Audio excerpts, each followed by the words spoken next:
There are some things you're not meant to read, some stories never meant to be told. But curiosity is stronger than fear until it's too late. My name is Chloe. 2 years ago, I was staying at my best friend Ava's house for the weekend. Her family had just bought this old Victorian place on the edge of town.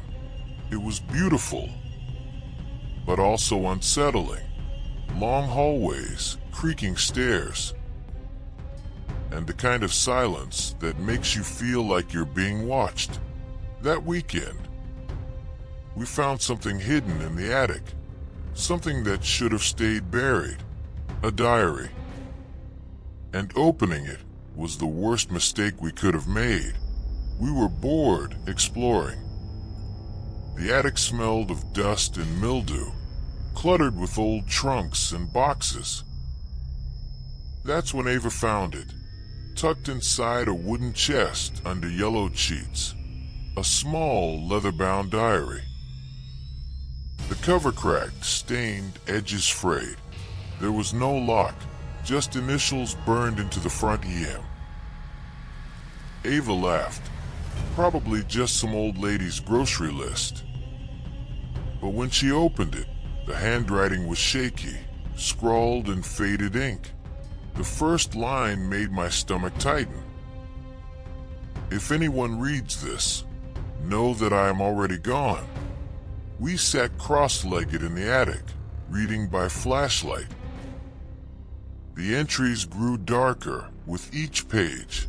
The writer, Emily, described hearing voices in the walls, seeing shadows in mirrors, and something crawling under her bed at night. The last entry ended mid-sentence. It's here now, standing in the corn. The ink trailed off into a smear. Ava tried to laugh it off, but I saw her hand trembling as she closed the book. That night, we couldn't stop thinking about the diary. We stayed up late in her room, whispering, daring each other to read more. Finally, Ava reopened it, flipping through the brittle pages. As she read aloud, something shifted in the house. The air grew heavier, colder, and then tap. We froze. The sound was coming from inside her closet. Ava whispered, "Probably the pipes." But we both knew it wasn't. We turned off the lights, listening. The tapping turned into scratching. And then we heard it. A laugh, high-pitched, broken, like it came from the throat of someone who hadn't laughed in years. We bolted from the room and ran downstairs. Her parents were asleep, oblivious.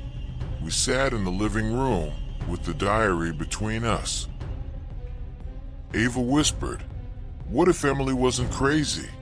What if?" Before she could finish, the book slid across the table by itself. We screamed, backing away. As the pages flipped violently like an invisible hand was searching through them, it stopped on the unfinished final page. And right before our eyes, new words began appearing in the diary, ink forming on its own. Slow and jagged. "Two girls are reading this now." We dropped the book and ran. Every door we tried was stuck. The house didn't want us to leave. Shadows stretched unnaturally long across the walls.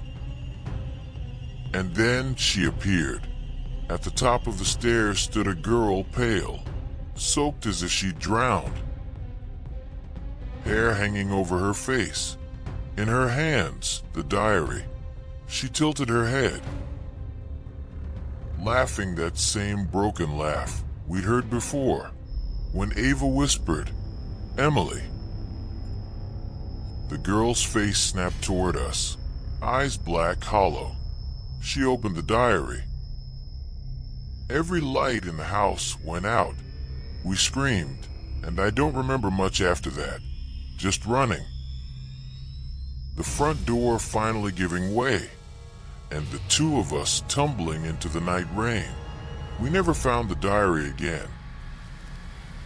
When Ava's parents searched the attic, it was gone, like it had never existed. But sometimes, Ava swears she still hears the laugh in her room at night. And a week ago, she sent me a picture. A single page, torn out, left on her pillow. It said only 4 words in jagged black ink. I'm still reading. So if you ever find a diary in an old house, do yourself a favor. Leave it closed.